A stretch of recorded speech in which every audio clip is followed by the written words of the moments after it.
요한복음을 쭉 살펴보면요, 요한복음은 율법과 은혜의 어떤 갈등 구조로서 전개된다는 것을 여러분들은 아실 수 있을 것입니다. 앞부분은 두말할 것도 없고요. 요한복음 5장에서 38년 된 병자를 예수님께서 고쳐주셨을 때 유대인들은 안식일에 이 병자를 고쳤다고, 또 내 자리를 들고 걸어가라 라고 했다고, 그 깔고 있던 그 매트리스 그 자리를 들고 가게 했다는 그런 이유로 예수님은 율법을 어겼다라고 논쟁을 벌인 장면이 나오죠. 그리고 6장에서는 오병이어로 5천 명을 먹이시고 자신을 구약 그 율법에 기록된 내가 만나다, 나는 생명의 떡이다 라고 말씀하시자 유대인들은 예수님을 향하여 신성모독이다, 이거 어떻게 하늘에서 내려온 떡일 수 있느냐, 그 은혜의 떡일 수 있느냐 라고 말하면서 반발했고 예수님과 논쟁을 벌였습니다. 그리고 요한복음 7장을 보면요, 초막절 성전에 물을 계속해서 붓고 등불을 켜두는 유대인들의 이런 율법주의적 어리석음을 예수님께서 지적하시고, 예수님 자신이 생수요, 예수님 자신이 빛이라는 것을 선언하시고 예수님을 반대하는 자들과 논쟁을 벌이시죠. 또 요한복음 8장에서는 율법에 의해 잡혀온 여인을 예수님께서 은혜로 놓아주시고 계속해서 믿지 못하는 유대인들과 논쟁을 해 나가십니다. 또 지난주까지 살펴보았던 요한복음 9장에는 날 때부터 맹인된 자를 예수님께서 은혜로 고치시자 이 자를 또 안식일에 고쳤다는 이유로 바리새인들은 이 자를 취조하고 결국에는 율법으로 유대교에서 출교하게 되고 논쟁하게 되는 이야기가 9장에서도 펼쳐지죠. 이렇게 요한복음은 한마디로 말하면요, 행위의 율법과 은혜의 복음의 갈등과 논쟁으로 점철되고 있다는 것을 여러분 살펴보실 수 있을 것입니다. 이러한 논쟁 속에서 오롯이 빛나는 오직 은혜의 진리가 요한복음 속에 담겨져 있는 것이죠. 행위가 아니다라는 것입니다. 공로가 아니다라는 것입니다. 율법이 아니다라는 것입니다. 오직 은혜다라는 것이죠. 이것이 바로 오늘 본문에서 나타나고 있는 양과 목자의 비유에서도 고스란히 나타나고 있습니다. 저는 개인적으로 이 10장의 말씀이 요한복음 전반부의 어떤 클라이막스적인 그런 말씀이라고 생각을 합니다.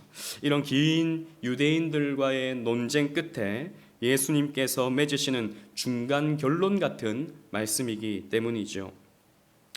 그래서 이 목자와 양의 비유 속에서 예수님이 밝혀주시는 결론과 같은 주요한 메시지가 무엇인지 이 시간 함께 여러분들과 나누고자 합니다. 첫째로, 예수님께서는 문으로 들어가시는 목자다라는 것입니다. 우리 1절로 3절 상반절까지, 문을 열고까지 우리 다 같이 한번 읽어보도록 하겠습니다. 시작. 내가 진실로 진실로 너희에게 이르노니 문을 통하여 양의 우리에 들어가지 아니하고 다른 데로 넘어가는 자는 절도며 강도요, 문으로 들어가는 자는 이는 양의 목자라. 문지기는 그를 위하여 문을 열고. 아멘. 예수님은 목자와 양의 비유를 통해서 예수님을 믿고 따라가는 사람들에 대해 비유하시면서 설명하십니다. 구약 성경에는 하나님과 하나님의 백성을 목자와 양으로 비유하는 말씀이 많이 있죠. 대표적으로 우리가 잘 아는 시편 23편의 말씀이 있습니다. 우리 앞에 있는 자막을 보시면서 다 같이 읽어보겠습니다. 1절 2절 시작. 여호와는 나의 목자시니 내게 부족함이 없으리로다. 그가 나를 푸른 풀밭에 누이시며 쉴 만한 물가로 인도하시는도다. 아멘. 이 말씀뿐만 아니라 구약 성경 곳곳에는 하나님을 목자로 또 하나님의 백성을 양으로 비유하는 말씀이 차고 넘칩니다. 예수님은 진실로 진실로라고 말씀하시면서 아주 중요하고 이 사람들에게 필요한 말씀임을 강조하시면서 오늘 본문을 주고 계시는데요.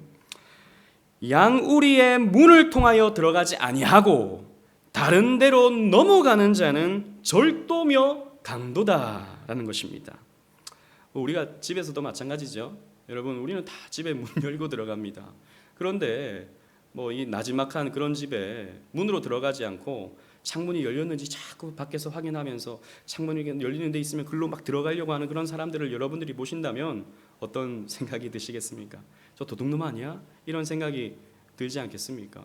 뭐 1층에 있는 집은 또 그렇게 할 수 있겠지만 2층, 3층 이런 집에 있는 그런 집에 이 창문을 열고 들어가는 그런 사람들 여러분 혹시 보셨는지 모르겠지만 저희 어머니는 그런 걸 봤대요. 저희 집이 대구의 집이 빌라인데 그 뒤쪽 집에 이렇게 보니까 어느 날 어떤 아저씨가 깜깜한 밤에 창문 위를 막 이렇게 스파이더맨처럼 올라가 가지고 문을 열고 들어가는 그런 모습을 본 적이 있답니다.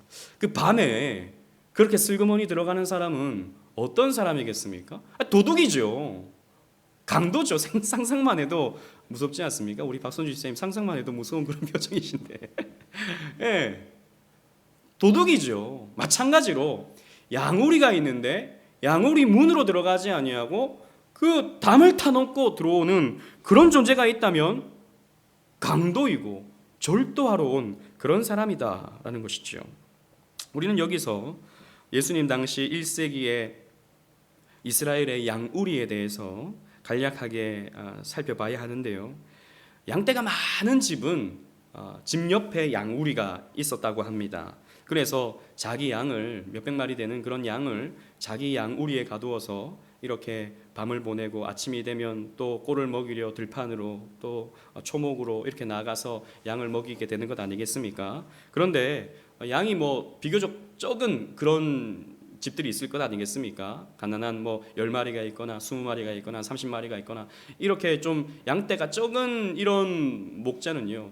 집에 가난하니까 또 양우리를 둘 처지가 안 돼서 이 마을에 공동 양우리가 있었다고 해요. 이 공동 양우리는 그 동네 사람뿐만 아니라 이 유목민들이다 보니까 좋은 풀을 찾아서 이렇게 저렇게 이동하다 보면 좀 자기 집과 먼 곳으로 가서 이렇게 있을 때도 있지 않겠습니까? 그럴 때는 그 마을에 있는 공동 양우리에 자기 양을 넣어놓고 그 양우리는요 벽돌로 쌓아서 이렇게 한 약 3m, 지금 우리 이 예배당 벽이 한 2.5m 정도 되는데요, 한 3m 높은 벽이죠. 높은 벽을 쌓아놓고 이런 이리떼들이나 짐승이 못 들어오게 하고, 그리고 도둑들도 못 들어오도록 좀 높게 이렇게 만들어 놨다 그래요. 그리고 그 문은 이런 문지기가 지키고 있어서 보초를 서고 밤에 이렇게 도둑이 오는지 아니면은 짐승들이 오는지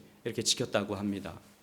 뭐 그 사람에게는 마을 공동의 사람들이 돈을 모아서 월급을 주고 했었겠죠.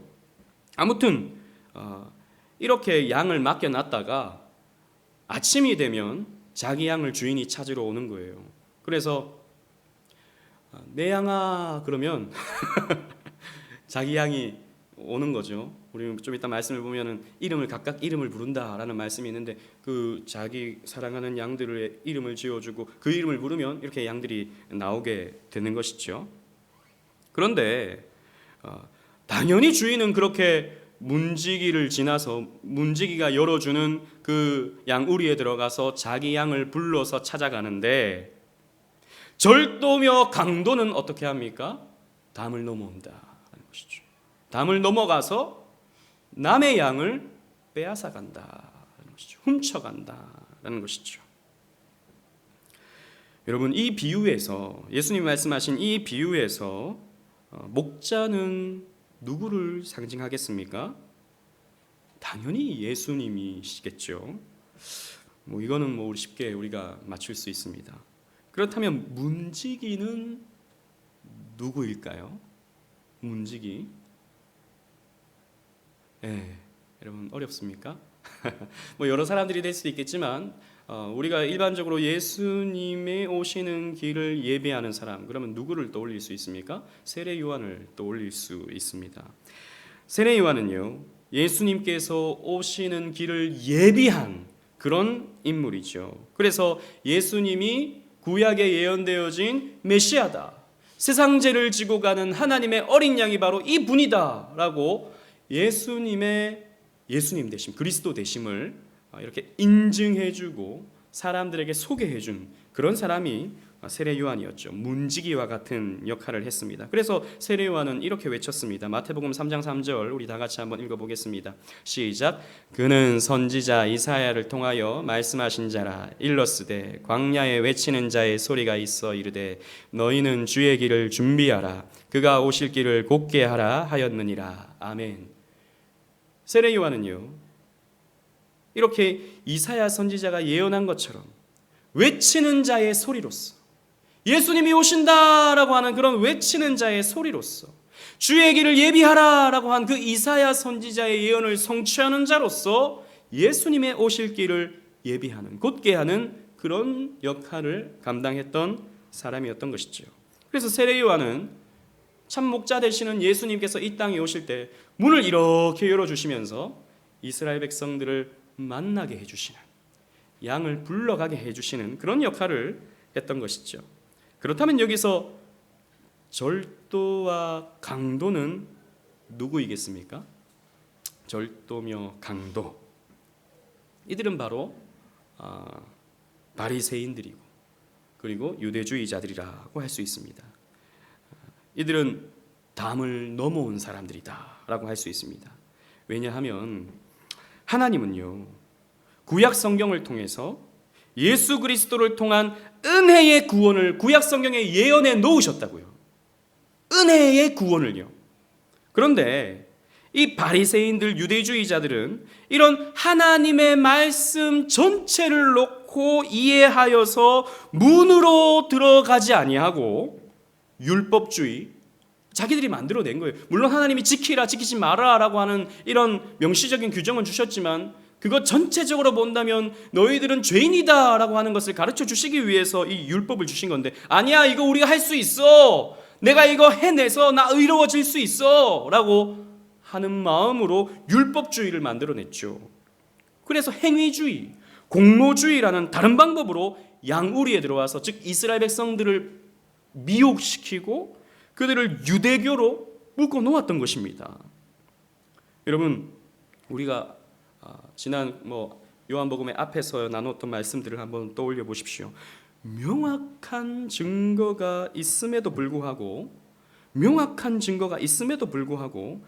예수님이 하나님의 아들이라는 수많은 표적을 예수님께서 나타내 보여주셨음에도 불구하고 이 바리새인들, 이 유대인들은 예수님에 대하여 항상 no, 항상 거절, 항상 반대를 하게 됩니다. 그리고 자신들이 가진 권력으로 사람들을 협박하죠. 너 출교당할 수 있어, 너 이 유대교 사회에서 너 쫓겨날 수 있어 라고 사람들을 협박하고, 이 전통이라는 이유로 사람들을 미혹하여서 자신들의 유대주의, 율법주의를 더 공고히 하였습니다. 그래서 예수님은 이런 바리새인들, 이런 유대주의자들을 향하여 절도며 강도라고 말하고 있죠. 여러분, 이 말씀을 하신 이 10장의 이 말씀은 지난 9장과 완전히 다른 장소에서 이루어진 말씀이 아니라 이어지는 말씀이라는 것을 우리가 기억해야 됩니다. 즉 9장에서 어떤 장면이 있었습니까? 예수님께서 이 눈을 뜨게 된 사람을 찾아가셔서 그 믿음을 받으시죠. 그 신앙 고백을 받으시죠. 그랬을 때 나는 눈을 감은 자, 보지 못하는 자들을 보게 하러 왔고 본다고 하는 자들을 못 보게 하러 나는 왔다라고 했을 때 유대인들이 뭐라 그럽니까? 그럼 우리가 맹인이란 말이냐? 라고 이렇게 말하고 있죠. 왜 너희들은 본다고 하니 너희들 맹인 맞다라고 말씀하시는 그 다음 구절이 바로 이 10장의 말씀인 것입니다. 이 절도며 강도는 바로 이런 유대주의자들, 바리새인들을 향하여 예수님께서 말씀하고 있는 것이죠. 그렇다면 여러분, 이 양우리는 무엇을 또 상징할까요? 무엇을 비유하고 있을까요? 양우리, 양들이 있는 이런 양우리. 혹자들은 이런 양들이 모여 있으니까 교회나 혹은 천국이라고 이렇게 말하기도 합니다. 하지만 여러분 생각해 보세요. 이 양우리는 절도도 들어올 수 있는, 강도도 들어올 수 있어요. 양을 빼앗아 갈 수 있어요. 여러분, 천국에 마귀가 들어와서 사람들을 빼앗아 갈 수 있습니까? 하나님의 믿음을 가진 이 교회를 절도며 강도가 와서 빼앗아 갈 수 있습니까? 없다라는 것이죠. 그래서 이 양우리는 무엇을 의미하냐 하면 우리가 살아가는 이 세상을 의미합니다. 이 세상에는 다 양들이 있는데 그 중에서는 예수님의 양이 있고, 그 중에는 빼앗아가는 이런 절도며 강도가 빼앗아가는 양들이 있고, 여러 가지 종류의 양들이 있다라는 것이죠. 정리하면 예수님은 이 말씀을 통해서 어떤 말씀을 주시는 거냐 하면, 예수님께서 이 세상에 오실 때 예수님의 길을 예비하는 문지기 세례 요한의 인도를 받고 또 인정을 받고 구약이라고 하는 문을 통하여 이 땅에 들어오셔서 당신의 백성들을, 즉 구원 주시기로 작정된 백성들을 이끌어내시는 참 목자가 바로 우리 주 예수 그리스도시다. 예수님에게는 나는 이런 목자다 라고 이렇게 선언하고 계시는 말씀인 것이죠. 예수님 당시에 이런 바리새인들, 유대주의자들이 절도며 강도였다면, 여러분 오늘날의 절도며 강도는 누구이겠습니까? 예수님 당시에는 이런 바리새인들, 유대주의자들이 절도며 강도였겠죠. 오늘날은 누구겠습니까? 너무 많아요. 너무 다양해요. 여러분 이만희, 장길자, JMS 정명석, 저 구원파, 저 박옥수 쪽, 또 귀신파, 귀신론 김기동, 이런 사람들 다 절도며 강도인 것이죠. 그들은 성경이라는 문을 통과하지 아니하고 사람들이 혹혹할 수 있는 그런 방법으로 담을 넘고 들어와서 양떼들을 훔쳐가는, 양떼들을 빼앗아가는, 양떼들을 미혹하는 절도며 강도들이죠. 또 이들뿐만 아닙니다. 이들뿐만 아니라 이름이 알려지지 않아서, 이런 제가 앞에서 말씀드렸던 이단들은 워낙 유명한 이단들이라서 우리가 다 알고 있지만 동네 곳곳에 하나님의 말씀을 있는 그대로 전하지 아니하고 사람들을 미혹하고 신비주의, 자유주의, 인본주의 복음으로 하나님으로부터 점점 말은 하나님을 믿는다고 하지만 정작 하나님으로부터는 멀어지고 자기 애에 빠지고 자기 만족에 빠지고 심리학에 빠지는, 자기 동정에 빠지는 이러한 교회들이 여러분 우리 주변에 적지 않습니다. 여러분 그러한 사람들이, 그런 거짓 목사와 거짓 교회들이 여러분 절도며 강도들인 것입니다. 그래서 사람들을 미혹해서 목사가 불을 취하고 사람들의 어떤 헌신을 이용해서 어떤 생각을, 정말 하나님을 알아가는 그런 생각은 잊어버리게 만들고 일로서, 어떤 행위로서 만족하게 만드는 이런 류의 교회들은 절도며 강도들인 것입니다. 그러나 여러분 뭐니 해도 절도 중에 절도, 강도 중에 강도, 바리새인처럼 율법주의, 행위주의, 공로주의를 여전히 주장하는 21세기에 이단 중에 이단이 있습니다. 어떤 이단이겠습니까? 어떤 이단이 이단 중에 이단이겠습니까? 여러분 로마 가톨릭입니다. 로마 가톨릭은 이단 중에 이단입니다. 천주교회는 우리 주변에 워낙 많이 있어서, 또 천주교를 믿는 사람들은 또 우리 주변에 성당 다니는 사람은 너무 많이 있어서, 또 너무 오래되어서 로마 가톨릭이 이단이라는 생각은 대부분 하지 못합니다. 굉장히 생경해하죠. 가톨릭이 이단이야? 그러면 지금 우리나라에 한 500만의 가톨릭 신자가 있다고 하는데 그 사람들이 다 이단이야? 이렇게 사람들이 좀 받아들이기 힘들어하죠. 그러나 여러분 우리가 웨스트민스터 신앙고백서를 주일 오후에 계속 나누고 있는데 그 나누는 내용을 여러분 곰곰이 살펴보면 우리 개혁파 교회와 완전 대척점에 있는 그런 반대되는 주장을 하는 사람들이 어떤 사람들이었습니까? 로마 가톨릭이었죠. 그 교황주의자들. 이런 사람들이 우리 개혁교회와 완전 대척점에 있는 사람들인 것입니다. 그래서 사실 로마 가톨릭에 가지고 있는 이단적 요소는 총체적입니다. 성경론이 잘못되었고요, 신론이 잘못되었고요, 인간론이 잘못되었고요, 그리스도론이 잘못되었고요, 구원론이 잘못되었고요, 교회론이 잘못되었고요, 종말론이 잘못되었어요. 그러니까 어느 한 부분이 잘못된 게 아니라 총체적인 이단이에요. 웬만한 이단 이단보다 더 종합 선물 세트가 사실 로마 가톨릭이거든요. 그들은 성경이라는 문뿐만 아니라 전통이라는 문, 교황이라는 문, 외경이라는 문, 이런 문들이란 문들은 다 만들어 놓고 그 열려진 문을 다 들고 들어와서 양들을 빼내가는 이단 중에 이단인 것입니다. 도둑들인 것입니다. 그런데 오늘날 저 도둑들의 대장 프란체스코 교황은 여러분 이미지가 너무 좋아요. 이미지가 너무 좋아요. 여러분 몇 해 전에 우리나라에도 한번 왔지 않았습니까? 이렇게 우리나라에 왔을 때 소박한 자동차를 타고 교황 정도 되면 국가 원수급의 대접을 어느 나라에서도 받는데 그때 당시에 기아차 그 소울이라는 이 뭐 준준형쯤 되는 SUV를 타고 이름도 소울이에요. 소울요. 이런 차를 타고 중간에 아이가 있으면 차에서 내려서 아이들을 안아주고 뽀뽀해주고 이런 모습들에 사람들이 참 많이 감동을 했었거든요.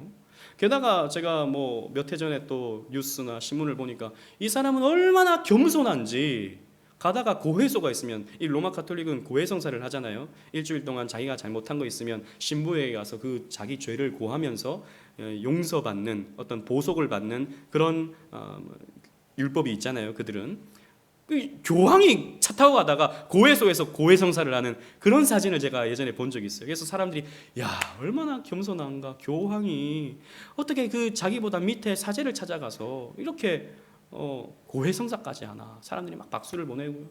동방 종교의 지도자를 찾아가서 막 포옹하고 우리 2000년 동안 우리 헤어져 있었는데 다시 우리 힘을 합치자. 막 이런 모습들을 보고요. 사람들이 감동하는 거예요. 정말 이 시대 정말 지도자 중에 지도자다. 저런 겸손의 지도자 너무 아름답다. 사람들이 박수치고 좋아하고 또 이렇게 가톨릭 신자들은 그래서 그림도 막 걸어놓고 하는 모습들 이렇게 많이 보죠. 근데 사실 교황이 고해소에 간다는 것 자체가 그들의 교리를 부정하는 거거든요. 왜냐하면 교황은 죄가 없다라고 2000년 동안 주장해 왔는데 2000년이 아니죠. 한 1500년 동안 주장해 왔는데 근데 이 교황이 지금 고해성사를 하고 있다는 건 말이 안 되는 얘기예요. 근데 이미지 연출을 너무 잘하는 거예요. 그런데 여러분 이 교황이 또 많은 사람들에게 이 시대의 많은 사람들에게 좋은 이미지를 주기 위해서 교황의 편지라는 책을 썼습니다. 그 책에서 이런 말을 했습니다. 여러분 잘 들어보십시오. 하나님의 자비에는 한계가 없다. 불신자들은 자기 양심에 따라 살면 하나님의 자비를 받을 수 있다. 하나님의 자비는 한계가 없어서 하나님을 믿지 않는 사람들도 나름 자기 양심에 따라서 열심히 살면 그들에게도 하나님의 자비는 임해서 지옥 가지 아니하고 천국 갈 수 있을 것이다 라고 하는 주장을 이 교황이 한 것이죠. 여러분 그럼 말려고 교회 다닙니까? 우리 다 양심대로 살면 되는데 왜 이렇게 힘들게 수요일까지 와서 예배 드리고 있습니까? 그냥 양심대로 살면 되는데 로마 가톨릭 사람들도 왜 그렇게 주일마다 성당에 갑니까? 왜 고해소를 찾아가서 고해 성사를 합니까? 그냥 뭐 양심대로 살면 되는데 여러분 이런 메시지를 세상 사람들에게 주었을 때 이 교황은 더 큰 박수를 받는 거예요. 야 그렇다. 이때까지 2000년 동안 기독교는 예수만 믿어야 구원받는다.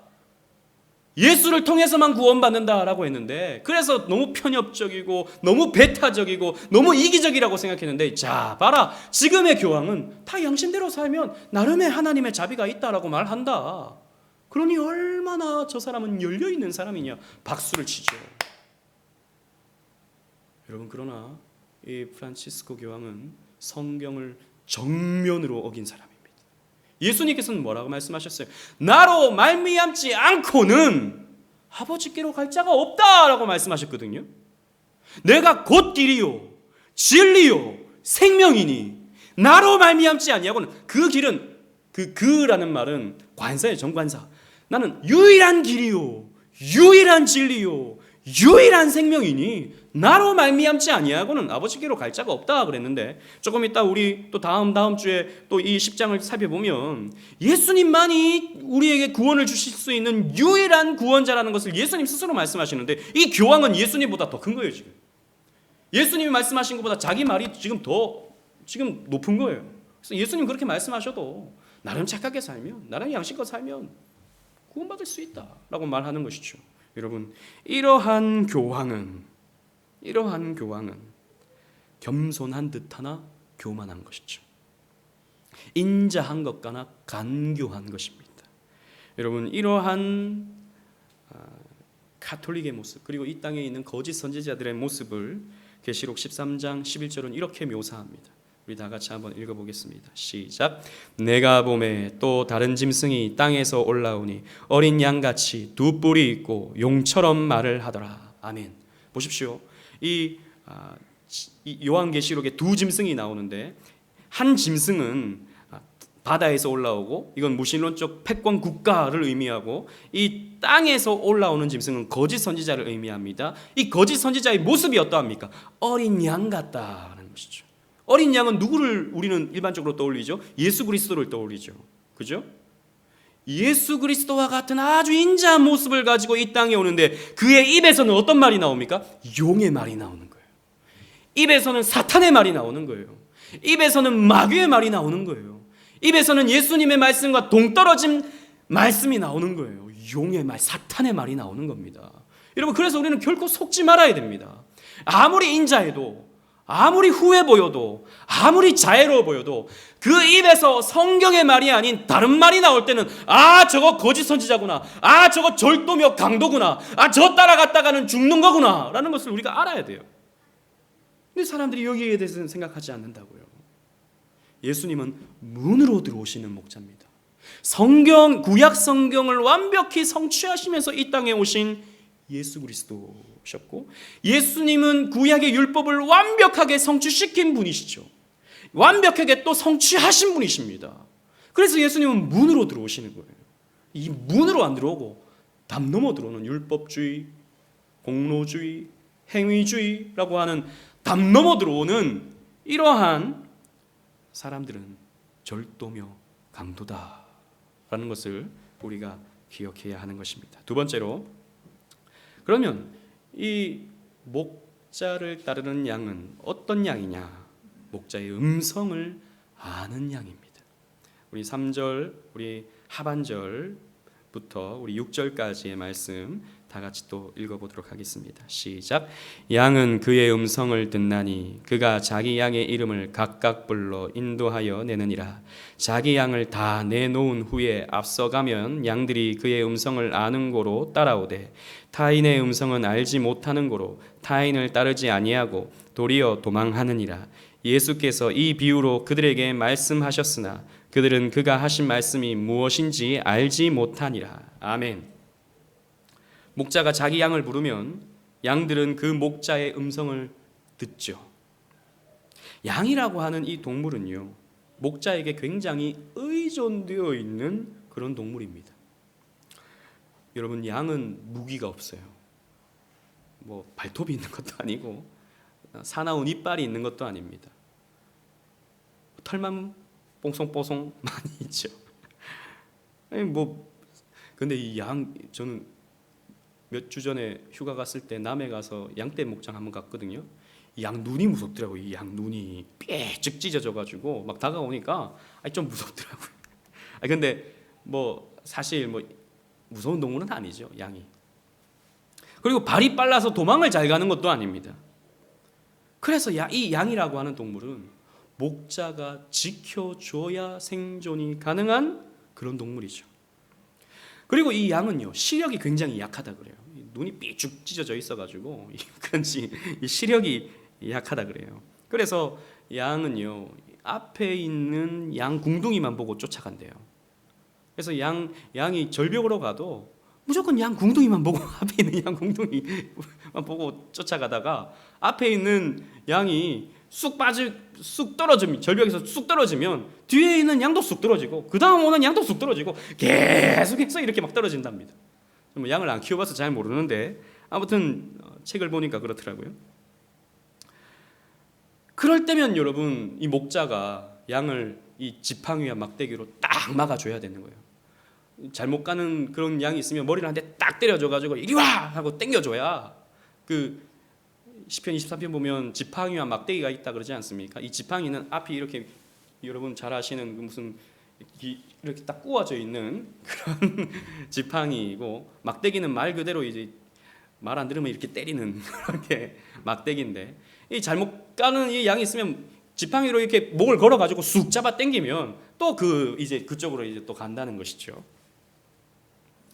이렇게 양이라고 하는 이 동물은요 목자가 절대적으로 필요합니다. 그런데 양이 잘하는 게 한 가지가 있어요. 양이 잘하는 거 뭐냐면 청력이 그렇게 좋답니다. 청력이. 그래서 자기 주인의 음성을 잘 한대요. 오늘 주시는 말씀과 같이. 그래서 주인이 와서 누구야? 라고 물으면 그 주인을 향해서 막 뛰어온답니다. 그런데 그 주인의 목소리를 아주 똑같이 흉내내는 사람이 와서 누구야? 라고 불러도 움직이지 않는데요. 근데 딱 주인이 와서 누구야? 라고 부르면 막 뛰어온다는 것이죠. 그래서 여러분 예수님은 이런 양의 이런 특징을 잘 아시고 자신과 자신의 백성의 관계를 설명하십니다. 여러분 예수님의 양은 예수님의 음성, 예수님의 말씀을 잘 듣는다라는 것이죠. 예수님의 말씀을 알아듣고 예수님의 말씀을 이해하며 믿는다라는 것입니다. 예수님께서 이 땅에 오셔서 말씀해 주시고 표적을 보이시고 비유를 말씀하실 때 예수님의 양이 아닌 다른 양들은 이게 무슨 말을 하시나 못 알아듣는데 예수님의 양들은 그걸 알아듣는다는 것이죠. 아, 이게 생명이구나. 아, 이분이 생명의 떡이시구나. 아, 이분이 나의 목자시구나. 아, 이분이 나를 고치실 수 있는 분이구나. 아, 이분은 나를 구원해 주시는 분이구나. 대방 알아듣는다는 것이죠. 그래서 여러분 보십시오. 예수님이 삭개오를 찾아오셔서 한 번도 만난 적이 없는데 삭개오야 내려오라 라고 했을 때 그 삭개오는 내려와서 예수님의 명령에 순종하는 거예요. 게다가 예수님은 말씀도 안 했는데 제가 남의 것을 토색한 것이 있다면 4배나 갚겠나이다 라고 말하는 것이죠. 듣고 바로 예수님 앞에 달려오는 거예요. 예수님께서 세관 앞을 지나시다가 마태를 보고 다른 말 아무 말씀 안 하셨어요. Follow me, 나를 따르라 라고 말씀하셨는데 세관 자신의 모든 것들을 세리의 것을 내려놓고 마태는 예수님을 따라가는 거예요. 왜? 예수님의 양이기 때문입니다. 예수님께서 부활하셨을 때 그 신령체로 부활하셨기 때문에 마리아는 예수님을 못 알아봤죠. 그런데 예수님께서 마리아야 라고 한 말씀하시니까 바로 뭐라 그럽니까? 라보니요 라고 말합니다.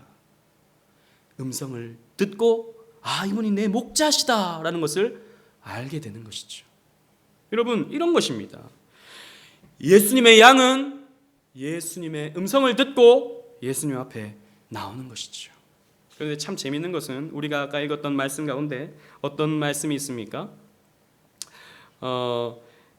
자기 양의 이름을 각각 불러 인도하여 내느니라 라고 말씀하셨어요.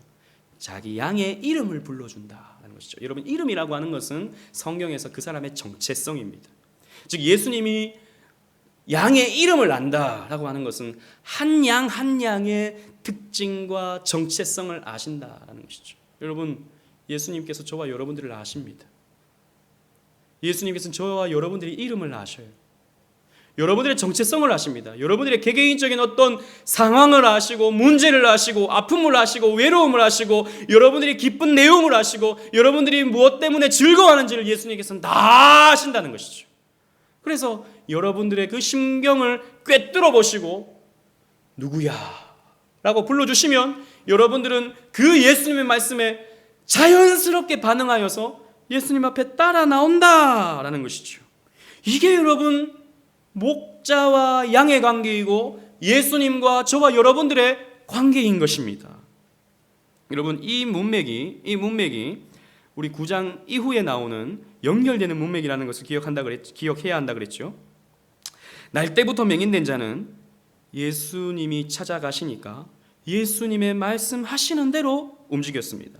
예수님이 침을 뱉어가지고, 지난번에도 말씀드렸지만 침 뱉어가지고 패 그랬을까요? 퇴 그랬거나, 갑자기 그러면 이 청력이 또 발달한 이 눈을 먼 사람은 침 뱉었나? 이런 생각이 들지 않겠습니까? 근데 그 땅을 이겨가지고 그 눈으로 봐니까 이거 침인가? 냄새도 좀 나는 것 같은데 그러지 않았겠습니까? 네. 근데도 이 사람은 아무런 저항을 하지 않죠. 순응하죠. 또 실로암 목가로 가서 씻으라라고 했을 때 이 사람은 아무런 또 저항하지 아니하고 실로암으로 가서 그 눈을 씻었습니다. 순종했던 것이죠. 이런 것입니다. 예수님의 양은 목자의 음성을 듣는다라는 것이죠. 그래서 이 사람은 시간이 갈수록 점점 더 예수님에 대해서 자세히 알게 되었고, 결국 주여 내가 믿나이다 라고 하고 예수님 앞에 절하게 된 것이죠. 그러나 여러분, 반대로 유대인들을 보십시오. 6절 말씀을 보면 그들은 그가 하신 말씀이 무엇인지 알지 못하니라 라고 하였습니다. 유대인들은 이 예수님이 이 목자와 양의 비유를 말씀하셔도 못 알아먹는 거예요. 못 알아먹어요. 아니, 저는 알아먹겠는데 여러분 그냥 들으면 이해하시겠습니까? 이 말씀, 지금 제가 지금 설교할 때 이 말씀이 여러분 이해가 되시잖아요, 그죠? 근데 이 유대인들은 못 알아먹는 거예요. 무슨 뜻인지, 무슨 말씀하시는지, 갑자기 양은 뭐고, 갑자기 목자는 뭔지, 갑자기 이 뚱딴지 같은 이런 얘기를 하시는지 못 알아먹는 것입니다. 유대인들은, 바리새인들은 예수님께서 맹인을 고치셨다고 해도 전혀 거기에 대해서 받아들이지를 못하는 거예요. 저들은 예수님께서 그의 눈을 가리우셨기 때문에, 예수님께서 그들의 귀를 막아버리셨기 때문에, 심판이 그들에게 이루어졌기 때문에 그들은 보지 못하고 듣지 못하는 것입니다. 그래서 그들은 자기들이 가고 싶은 길로 가죠. 자기들이 가고 싶은 길을 걸어갑니다. 이사야 선지자는 이러한 양들의 모습을 이렇게 묘사합니다. 이사야 53장 6절 말씀을 제가 다 같이 한번 읽어보겠습니다. 시작. 우리는 다 양 같아서 그릇 행하여 각기 제 길로 갔거늘. 아멘. 이 우리의 모습 아닙니까? 이 이스라엘 백성들의 모습이 아닙니까?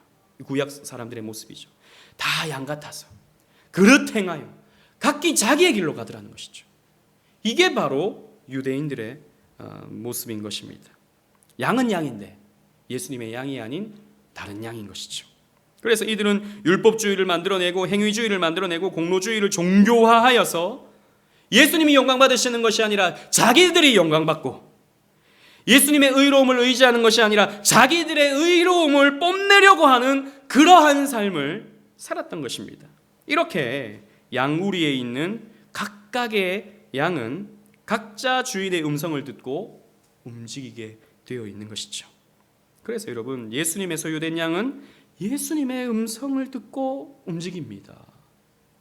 그러나 마귀의 소유된 양도 있다는 것이죠. 그런 마귀의 소유된 양은 마귀의 음성에 따라서 움직입니다. 이 세상에 돈이라고 하는 우상신에 소유된 양은 돈에 의해 움직입니다. 돈 그러면 돈 하면서 자기 믿음도 내려놓고 자기의 삶이 오직 돈인 거예요. 돈. 음란과 쾌락에 종된 양은, 소유된 양은 음란과 쾌락에 의해서 움직인다라는 것이죠. 여러분, 여러분들을 움직이게 하는 여러분의 목자는 누구입니까? 여러분의 목자는 돈입니까? 쾌락입니까? 마귀입니까? 여러분, 우리의 목자는 예수 그리스도셔야 합니다. 왜냐하면 그 목자만이 우리에게 생명의 꼴을 먹여주시기 때문이죠. 우리는 당연히 예수님 말씀에 반응해야 하고 예수님 말씀에 따라가야 하는 것입니다. 왜냐하면 우리는 목자의 음성을 알기 때문입니다. 우리는 예수님의 소유된 양이기 때문이죠. 우리의 목자 예수님께서 가라는 대로 가면 여러분 어떻게 됩니까? 꼴이 있습니다.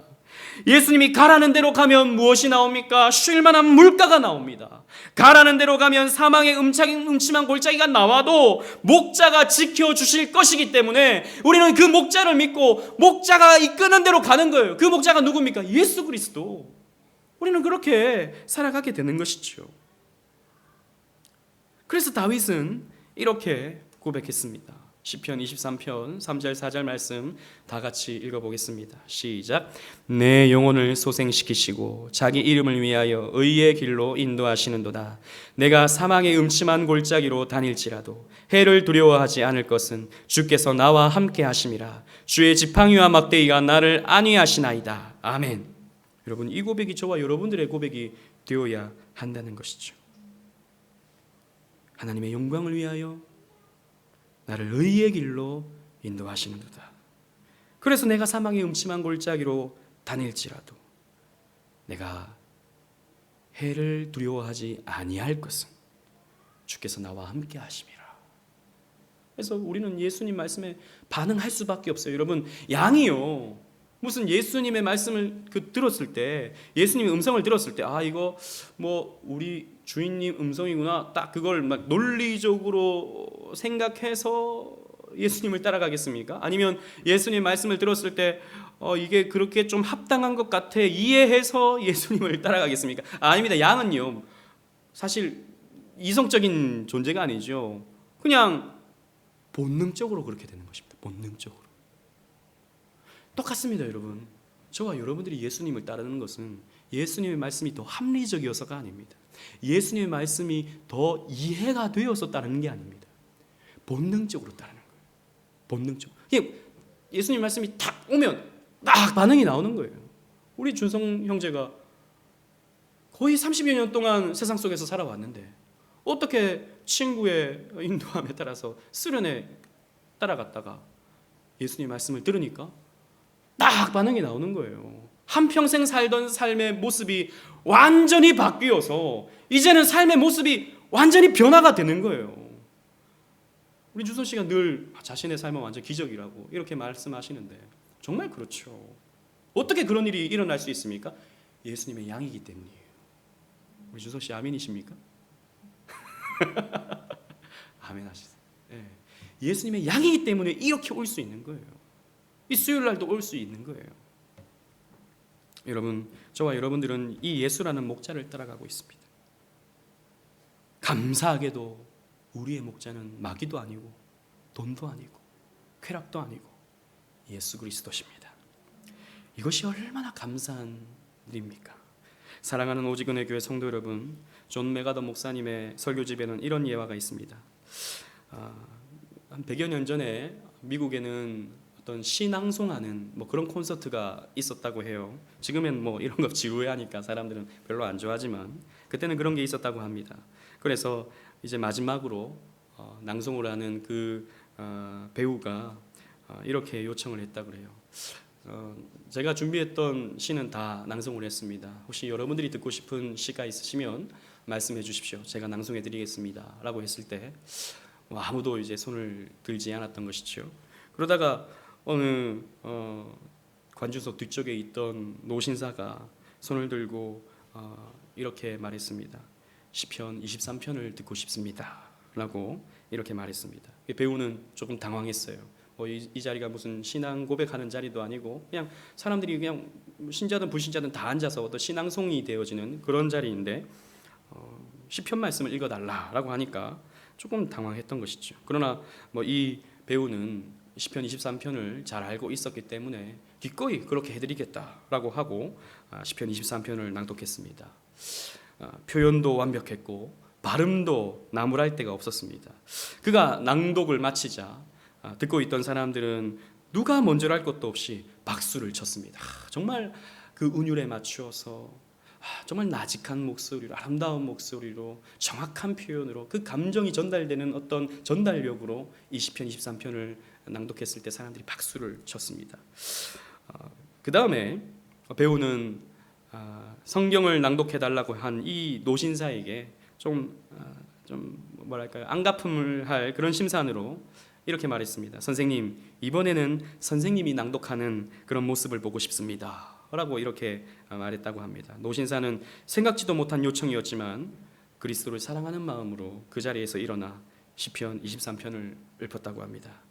여호와는 나의 목자시니 내가 부족함이 없으리로다. 갈라지고 찢어지는 목소리 때문에 그의 낭독은 별로 아름답지 않았고 표현력은 전문 배우에 미치지 못했습니다. 그러나 그가 낭독을 마치자 관중석에는 침묵이 감돌았습니다. 그러나 곳곳에서 모든 사람의 눈은 눈물로 촉촉히 적셔지고 있었습니다. 관중석의 기운을 감지한 배우가 자리에서 일어나 이렇게 말했습니다. 신사숙녀 여러분, 제가 여러분들의 귀와 눈을 사로잡았다면 이 신사분은 여러분들의 마음을 사로잡았군요. 저는 시편 23편을 알았지만 이 노신사는 그 목자를 아시는군요. 이게 이분과 저의 차이입니다 라고 말했다고 합니다. 여러분 무슨 뜻인지 아시겠죠? 이 노신사는 그 목자를 알았다라는 것이죠.